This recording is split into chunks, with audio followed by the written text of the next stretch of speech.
Anda kembali menyaksikan NTV Prime, kali ini di segmen Dialog, pemirsa seorang mahasiswa penyandang disabilitas di Mataram, NTB ditetapkan menjadi tersangka pelecehan seksual oleh Polda NTB. Penetapan tersangka ini mengundang beragam reaksi. Dengan keterbatasan fisik, tersangka dianggap tidak mungkin melakukan pelecehan seksual. Pelaku pun telah memberikan keterangan bahwa dirinya lah yang menjadi korban. Namun fakta per hari ini total korban yang melapor telah dilecehkan oleh tersangka mencapai 13 orang, di mana 3 diantaranya anak di bawah umur. Lalu apa yang sebenarnya terjadi dan bagaimana seorang pelaku menjadikan dirinya sebagai korban?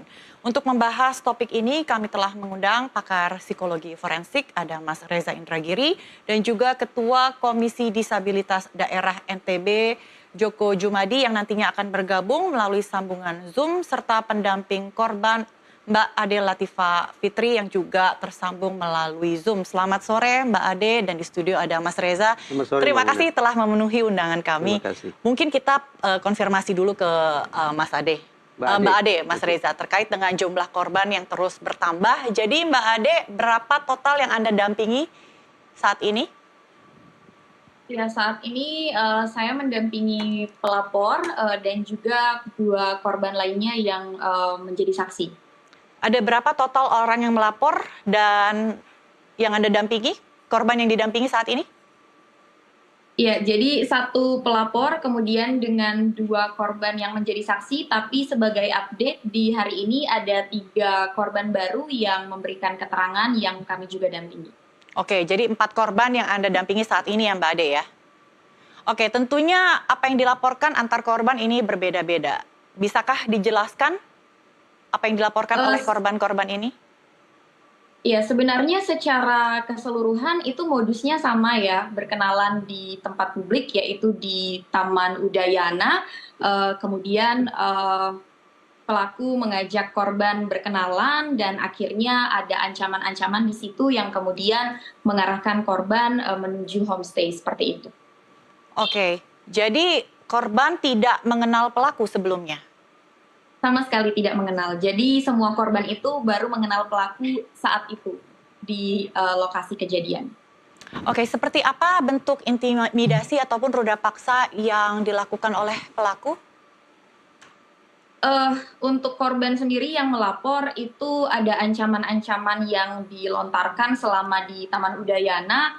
Jadi pada saat itu pelaku mengatakan bahwa dia sudah terikat dengan korban, yang artinya adalah pelaku sudah mengetahui segala seluk-beluk kehidupan korban termasuk masalah-masalahnya, yang kemudian korban juga sudah tidak bisa lari lagi dari pelaku karena sudah terikat, sehingga kalau misalnya korban tidak mengikuti kata-kata atau perintah dari si pelaku, maka pelaku akan melaporkan korban, melaporkan atau memberitahu orang tua korban terkait dengan hal-hal yang pelaku sudah tahu terkait dengan masalah-masalah korban, seperti itu.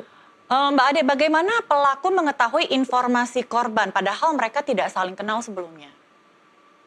Iya, itu sebenarnya yang kemudian korban juga bingung karena korban merasa bahwa kok ada beberapa hal yang pelaku itu tahu begitu. Jadi pelaku itu mengatakan bahwa kamu lagi ada masalah keluarga ya, kamu lagi ada masalah dengan perkuliahan yang tidak diketahui keluarga ya, seperti itu.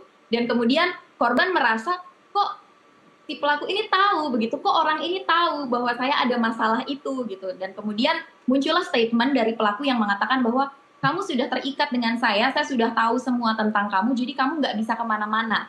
Seperti itu. Nah, kemudian si pelaku meminta korban untuk kamu harus mandi suci, membersihkan diri dari segala dosa masa lalu. Dan di situ sebenarnya sudah ada penolakan dari korban. Korban mengatakan bahwa saya sedang berpuasa, kalaupun saya mau bertaubat, saya bisa bertaubat sendiri, saya tidak mau mandi suci dengan kamu. Disitulah kemudian pelaku mengatakan bahwa kalau kamu tidak mau mengikuti permintaan saya, maka saya akan memberitahu orang tua kamu terkait semua aib-aib kamu. Dan di situ korban ketakutan karena berpikir bahwa ini orang aja baru kenal saya aja dia tahu kalau saya punya masalah. Berarti ada kemungkinan juga dia tahu di mana orang tua saya. Jadi korban ketakutan seperti itu. Oke, dan mayoritas korban ini adalah mahasiswa, ya Mbak Ade ya? Oke. Iya, sejauh ini yang saya dampingi mahasiswa. Baik, oke Mas Reza. Boleh tidak ditanya sedikit Mbak? Boleh, silakan. Jenis kekerasan seksualnya apa ya? Yang sejauh ini untuk yang pelapor itu adalah pelecehan seksual fisik. Pelecehan seksual fisik. Ya. Saya tidak boleh tahu lebih jauh ya, secara spesifik kekerasan seksual fisik Bisa. itu apa? Jadi untuk pelapor itu sebenarnya sudah terjadi pertemuan kelamin antara pelaku dengan korban seperti itu. Jadi memang di dalam kronologi yang sebenarnya sudah tersebar itu pelaku mengajak korban dalam kondisi korban di bawah ancaman ke homestay sampai di kamar. Kemudian di sana sebenarnya korban sudah melakukan penolakan, di mana korban di sana menangis dengan suara yang cukup kencang, tapi kemudian di sana pelaku lagi-lagi mengencarkan ancamannya, di mana katanya kamu kalau misalnya nangis dan berteriak, orang di luar akan mendengar dan akan menikahkan kita. Dan di situ tentu saja korban berpikir dong, saya nggak mau dinikahkan dengan orang ini gitu. Jadi akhirnya disitulah kemudian korban merasa dilemahkan, dan akhirnya yang terjadi adalah memang paksaan untuk kamu harus membuka celana saya, kamu harus buka rokmu sendiri, seperti itu. Memang betul bahwa korban membuka roknya sendiri, tapi itu adalah di bawah ancaman pelaku. Tapi kemudian korban itu tidak hanya menggunakan rok ya, karena di sana berlapis, ada rok, ada legging, ada daleman juga. Nah itu untuk legging dan daleman tidak dibuka oleh korban, tapi pelaku yang membuka menggunakan kakinya. Ini merujuk pada korban M ya, Mbak Ade? Iya, sebagai pelapor. Oke, dan apakah korban lainnya yang hari ini melapor juga mengalami kekerasan seksual yang serupa? Sebenarnya untuk yang 2 orang korban yang sudah menjadi saksi sebelumnya, itu memang ada upaya yang sama, ada kejadian yang sama juga terkait dengan pertemuan kelamin antara pelaku dengan korban. Namun memang untuk yang 3 korban yang memberikan keterangannya belum bisa belum bisa kami informasikan secara lebih detail karena memang masih dalam proses pemberian keterangan di kepolisian seperti itu. Kemarin itu kalau saya tidak salah dari pihak Polda NTB menyebut ini bukan kasus ruda paksa atau pemerkosaan. Iya, memang bukan. Itulah sebabnya masyarakat sebenarnya mengatakan bahwa ini adalah perkosaan, sehingga kemudian masyarakat merasa marah bahwa tidak mungkin perkosaan karena memang perkosaan itu membutuhkan paksaan fisik. Dan memang dari Polda NTB tidak mengatakan ini perkosaan. Ini adalah pasal 6C, di mana pasal 6C itu adalah pelecehan seksual fisik. Di mana di dalam pasal 6C itu memang dikatakan yang dilakukan itu bukan paksaan fisik, melainkan memanfaatkan kerentanan korban. Dan yang dilakukan di sini adalah manipulasi, intimidasi, dan ancaman itu. Oke, Mas Reza, bagaimana Anda melihat seorang penyandang disabilitas bisa melakukan kekerasan seksual atau pelecehan seksual terhadap tidak hanya saja satu korbannya, sekarang bertambah hingga total tadi ada 13? Tampaknya sebagian dari kita ini masih acap kali berimajinasi dan bernarasi tidak tepat tentang apa itu kekerasan seksual dan siapa itu penyandang disabilitas. Kendati saya harus buru-buru memberikan disclaimer bahwa saya tidak bermaksud sama sekali untuk mendiskreditkan saudara-saudara kita yang memiliki keterbatasan atau penyandang disabilitas, tidak. Tapi kita berbicara tentang konteks induknya adalah tentang kekerasan seksual gitu ya. Apa yang sebagian dari kita bayangkan tentang pemerkosaan atau kekerasan seksual secara umum? Ini adalah aksi yang dahsyat yang hanya bisa dilakukan oleh mereka-mereka yang secara fisik kuat, yang punya energi tak tertandingi sehingga mereka bisa melumpuhkan korbannya. Fokusnya sangat fisik. Sebaliknya ketika kita membayangkan tentang siapa penyandang disabilitas, acap kali yang muncul adalah imajinasi keliru tentang oh ini kan sosok yang lemah, sosok yang tidak berdaya, sosok yang tidak mungkin ingin melakukan kejahatan terhadap orang lain, sosok yang punya keterbatasan fisik dan seterusnya dan seterusnya. Kalau 2 imajinasi atau 2 narasi keliru itu digabung, memang kemudian muncul pertanyaan, bagaimana mungkin penyandang disabilitas melakukan pemerkosaan? Karena itu, izinkan saya untuk mengajak kita semua untuk menyamakan persepsi tentang imajinasi, tentang narasi, tentang kekerasan seksual. Apa itu? Kekerasan seksual inti atau esensinya bukan pada sebuah aktivitas fisik yang menyakiti korban secara seksual, bukan pada aktivitas fisik. Kekerasan seksual bersumber dari sikap mental atau proses berpikir di mana seseorang bisa melakukan siasat psikologis untuk menaklukkan targetnya. Baik siasat itu berupa kekerasan, ancaman, atau hal-hal yang menakutkan target, maupun hal-hal yang melenakan, membuai, menawarkan pertemanan, menawarkan kehangatan, memberikan perlindungan, atau hal-hal positif lainnya yang diistilahkan sebagai grooming behavior. Alhasil, siapapun orangnya, sepanjang dia punya kemampuan atau kecakapan untuk memainkan siasat psikologis itu, baik yang positif maupun yang negatif, maka orang ini sesungguhnya memiliki kemampuan untuk melakukan kekerasan seksual terhadap targetnya, termasuk penyandang disabilitas.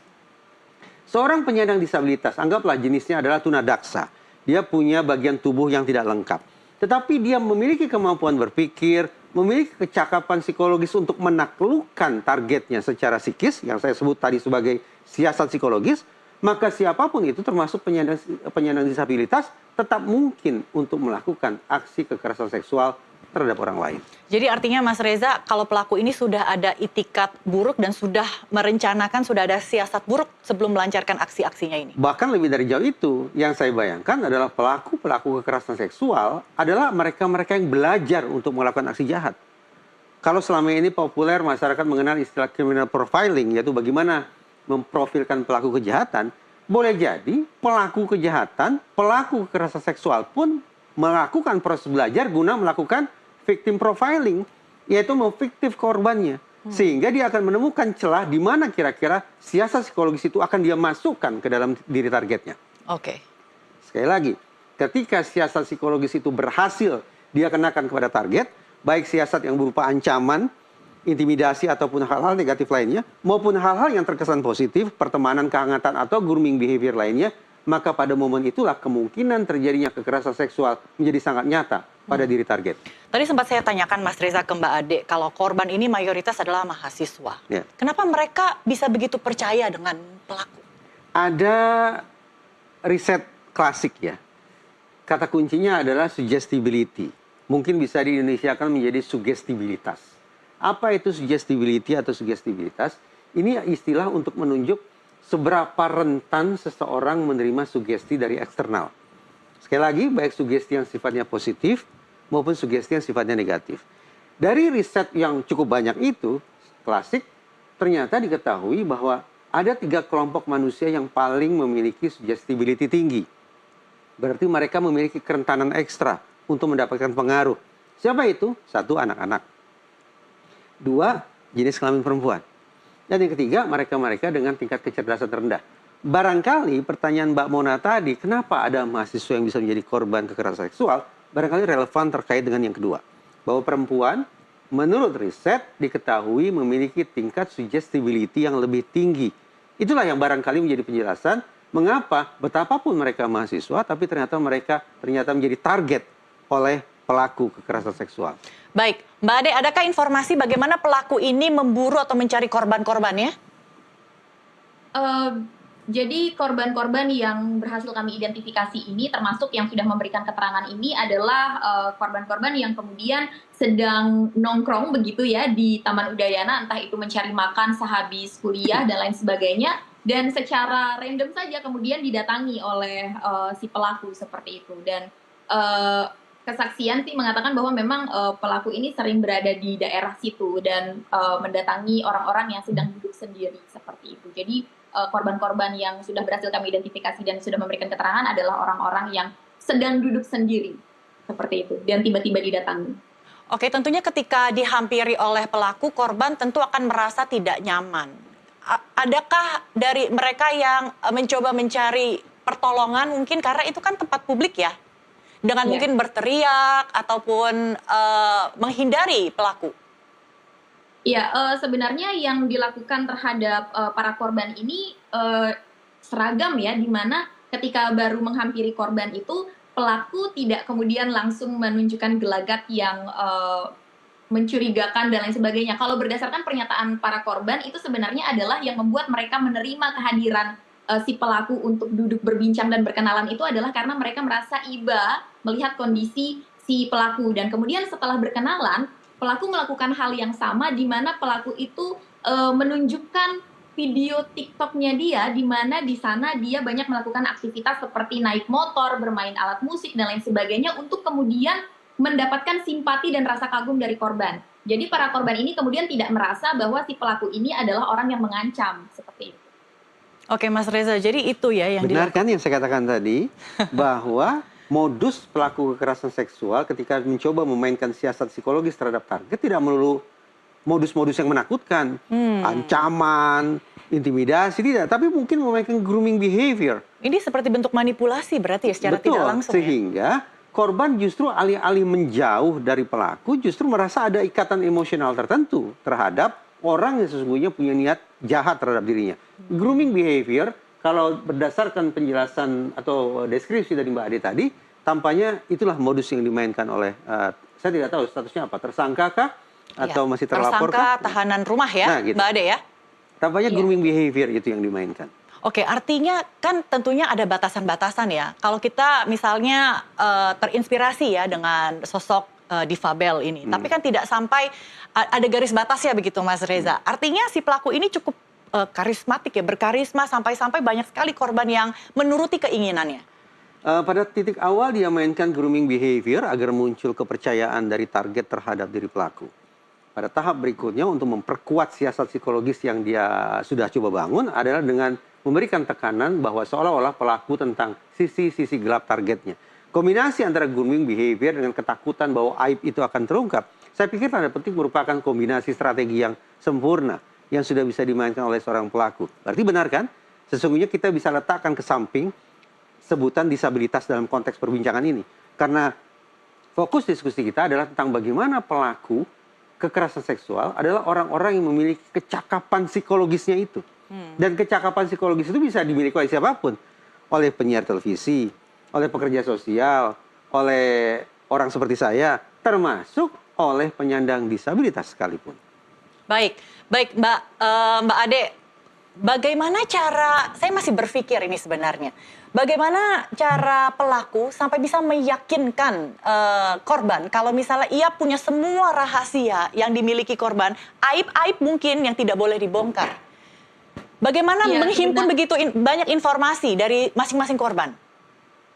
Iya, sebenarnya kembali bahwa korban-korban ini memang dalam kondisi psikologis yang memang juga sedang dalam kondisi ada yang sedih, ada yang sedang galau, ada yang sedang lelah dengan perkuliahan dan lain sebagainya. Sehingga ketika kemudian pelaku mengatakan bahwa kamu sedang ada masalah perkuliahan ya, mungkin bukan sesuatu yang detail sebenarnya, tapi bahwa benar dia sedang mengalami masalah di perkuliahan dan pada saat memang dia sedang stres si korban dengan masalah perkuliahannya, jadi dia merasa bahwa kenapa si pelaku, kenapa si orang ini tahu bahwa saya punya masalah perkuliahan yang saya nggak kasih tahu ke orang tua dan lain sebagainya seperti itu. Jadi itu yang kemudian memang pada saat itu kondisi korban memang bukan dalam kondisi yang sedang baik-baik saja gitu, memang sedang dalam kondisi yang cukup lelah, cukup sedih, dan itu yang kemudian membuat korban menjadi merasa bahwa si pelaku ini benar seperti itu.